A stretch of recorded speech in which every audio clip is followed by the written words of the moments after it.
The World Cup is right around the corner, and we're going to see some of the world's greatest players take each other on for the ultimate glory in football. However, some of the world's best players are not going to be there because they didn't qualify.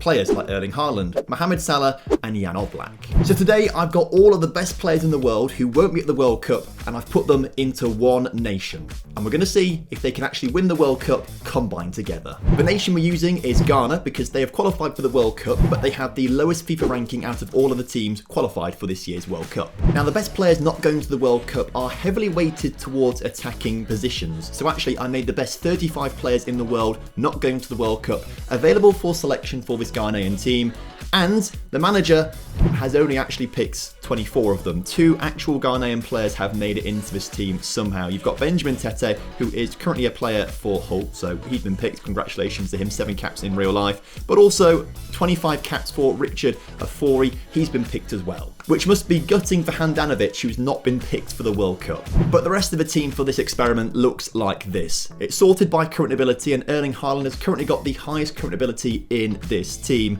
But it is stacked. Like, this is a team that I think would be capable of doing really, really well in a World Cup. Potentially, hopefully, going on to win it. Perhaps it's slightly easier to look at it in the tactical formation, and as you can see, it is really incredible. Haaland up top with Diaz and Salah on the wings and Odegaard just behind is lethal. Jorginho and Verratti in the midfield is a deadly duo on the pivot, and then Alaba, Bonucci, Skriniar and Di Lorenzo in the back line, just in front of Oblak, is solid. But then you've got the options of bringing players on like Bastoni, Chiesa and Ciro Immobile from the Italian national team that haven't made it to the World Cup. And so I'm going to give this team 3 attempts to try and win the World Cup. Do you reckon they can do it? Before we simulate these World Cups though, you can keep up to date with all of the World Cup action on the One Football app. It's the best football app out there to keep up to date with all the latest football news, scores and updates from around the world, and I'll be using it to keep up to date with every World Cup game going on.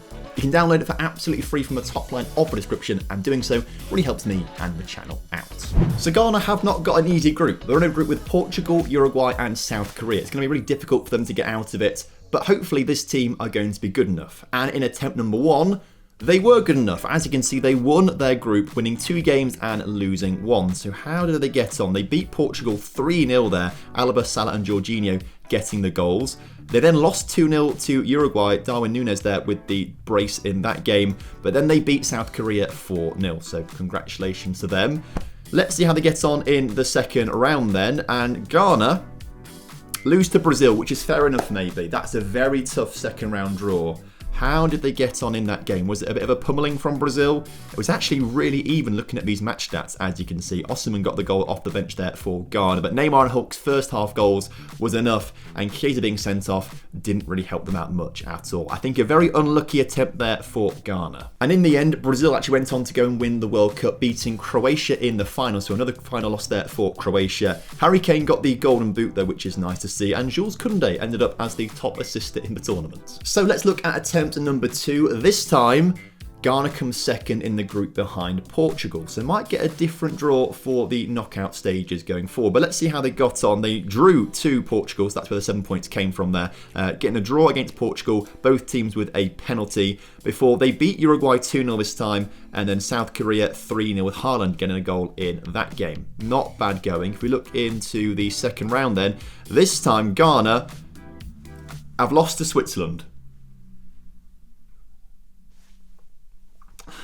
It's a game which they have actually won on the shots, they've won on the XG. Possession is way off though. Chiesa got the goal, but Breel Mbolo's madness in the 46th and 47th minute was enough for Switzerland to get the win here, and Ghana knocks out again with all of these top quality players not putting in a performance. Ciro dropping a 6.2, Jan Oblak with a 6.3. Well, we've got one more attempt for this team to go and win a World Cup. Am I overestimating this team? Because I thought this was a quality team that could win a World Cup.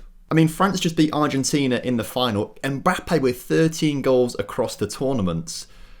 I know Mbappe's world class, but I thought Haaland would be able to provide and score goals with this team. Also, 76% of you who've been watching my videos recently aren't subscribed to the channel, so it would be amazing if you could subscribe to the channel, as we are very close to 60,000 subscribers, and I think we're on a roll. I'd love to get to 100 soon. But for the final attempt, let's have a look at the group, and Ghana have won it, 7 points ahead of Portugal on 6. So every single time we've seen Portugal and Ghana go through. They started off with a massive 5-1 win over Portugal. Haaland in scoring form there, getting 4 goals in that one. They actually drew to Uruguay there, Jorginho's penalty getting them the point, before they beat South Korea 4-0 there, Verratti with a brace in that one. Okay, pretty good going. Can they actually get past the second round this time though? Second round, Ghana have beaten Serbia in extra time. Oh my word, that is a tight one. It took Bonucci's goal in the 105th minute to win that. SMS got a 90th minute equaliser, taking it to extra time. Good effort from Serbia, but this time Ghana actually get through into the quarterfinals. And in the quarterfinals, Ghana beat Spain 2-1. Okay, this is what we're expecting a little bit more of. Let's have a look at this one. It's Immobile and Alaba with the goal. Sandro Tonali sent off in the 95th minute there, hopefully to stop Spain scoring late on or something like that. Fati got the goal for Spain, but it wasn't enough as Ghana progressed into the semi-finals alongside Argentina, Germany and the Netherlands. Okay, who did they get drawn against? Argentina, and they win.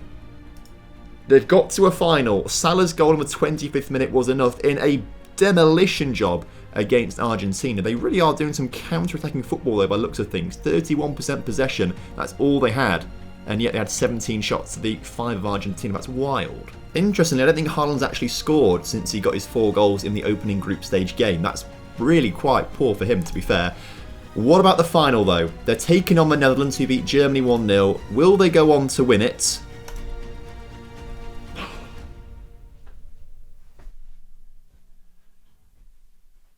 They actually had the lead at one point, lost it 2 minutes later with a Memphis Depay goal in the 57th minute. Osimhen sent off in the 115th minute, and after that, the Netherlands pounced. And they scored 2 goals late on against 10-man Ghana. Despite Ghana having more shots, a higher XG, my word, they've been unlucky. If Osimhen's not been sent off there, it's a different story. Different story. Wow, Erling Haaland didn't even play in the final. Unused substitute.